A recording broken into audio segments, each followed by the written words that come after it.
नमस्कार, मैं हूं मंगलेश्वर और दीक्षा भूमि का जो पुनर्निर्माण कार्य चल रहा है, उसका जो विरोध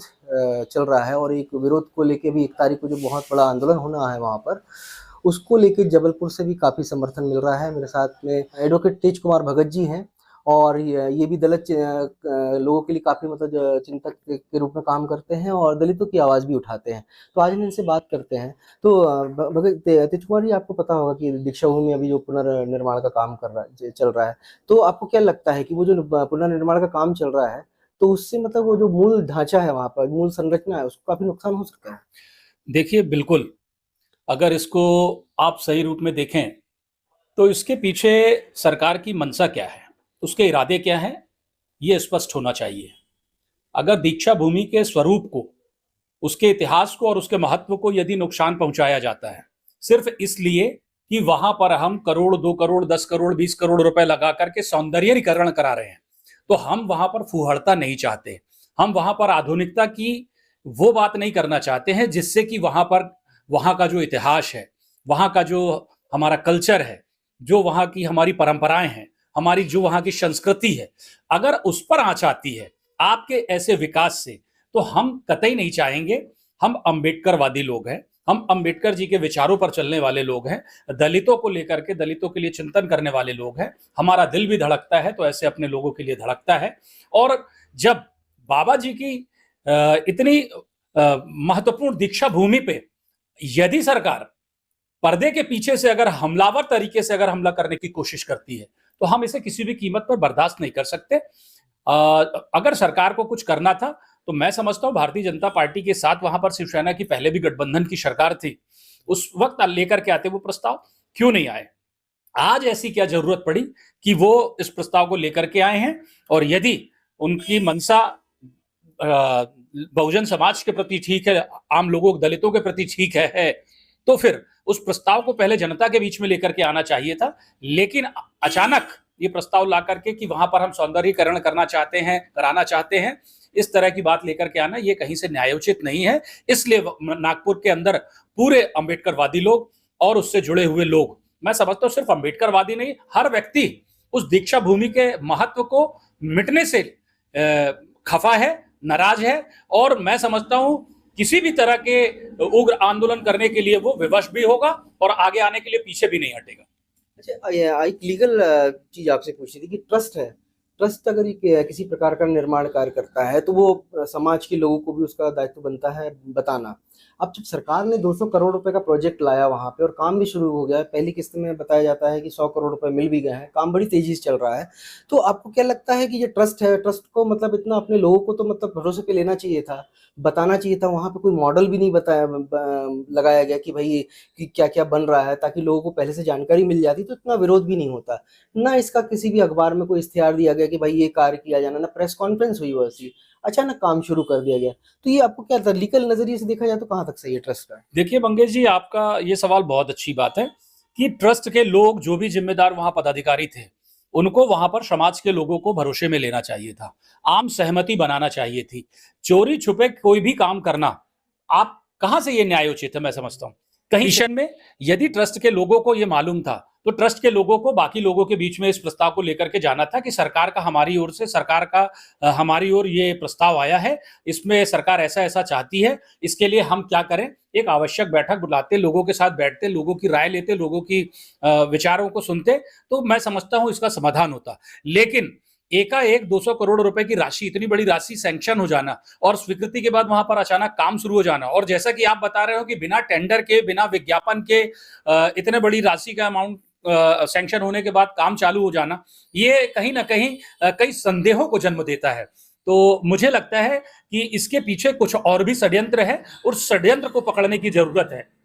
मुझे लगता है कि पावन दीक्षा भूमि जो है, इस वक्त अंबेडकर जी के आसपास पूरे देश की राजनीति जो घूम रही है, आप देख रहे होंगे संसद भी आज 3 दिन से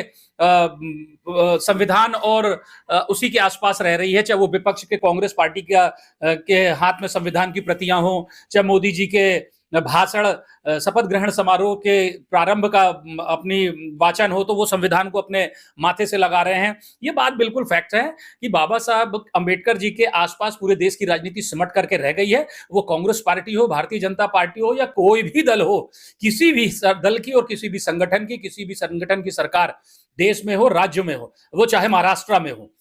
यदि अंबेडकर जी के हितों के साथ, उनके विचारों के साथ और उनकी संस्कृति के साथ यदि खिलवाड़ करने की कोशिश करती है, तो मैं समझता हूं कि ये वर्ग चुपचाप रहने वाला वर्ग नहीं है। पूरे देश से लोग वहां पहुंच करके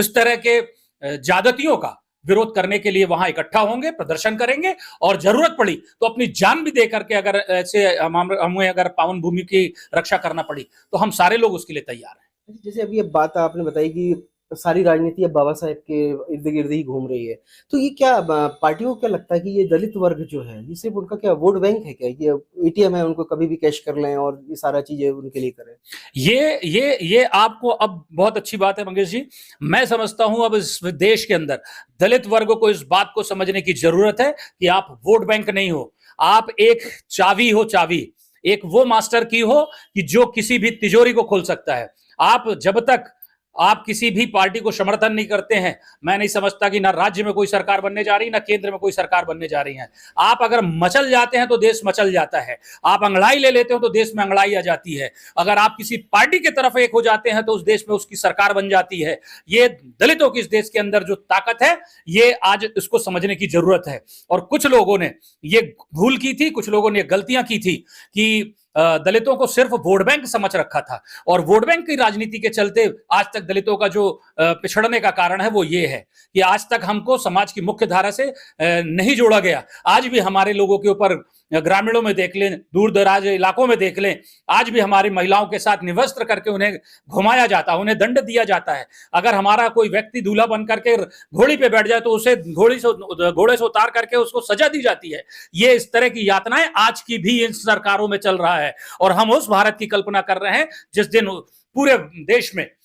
हर व्यक्ति समान विचारधारा से, आम अधिकार के साथ, बड़े सम्मान के साथ, वो किसी भी वर्ग, किसी भी जाति, किसी भी मजहब का हो, लेकिन उसको सम्मान जीवित रहना चाहिए। उसके अंदर ये भावना नहीं रहना चाहिए कि मैं, मेरे से ऊपर कोई है, मेरे से नीचे कोई है, मेरे से आगे कोई है, मेरे से पीछे कोई है। ये उस वंशवाद को, उस वर्गवाद को, उस वर्ग को खत्म करके ही डॉक्टर भीमराव अंबेडकर जी की विचारधारा को इस देश के अंदर हमको आगे लेकर के जाने की जरूरत पड़ेगी। और इसी वजह से आज आप देख रहे होंगे, चाहे सत्तारूढ़ पार्टी हो या विपक्ष हो और या इसके अलावा भी जो लोग हैं, उनको भी ये बात समझ में आ गई है कि बाबा साहब अंबेडकर जी के आसपास ही उनकी राजनीति क्यों सिमट गई है। क्योंकि इस देश के अंदर दलित वो मचलने वाला प्राणी है, वो मचलने वाला शख्सियत है कि यदि इस देश के अंदर उसने वाकई जिस दिन अंगड़ाई ले लिया तो उस दिन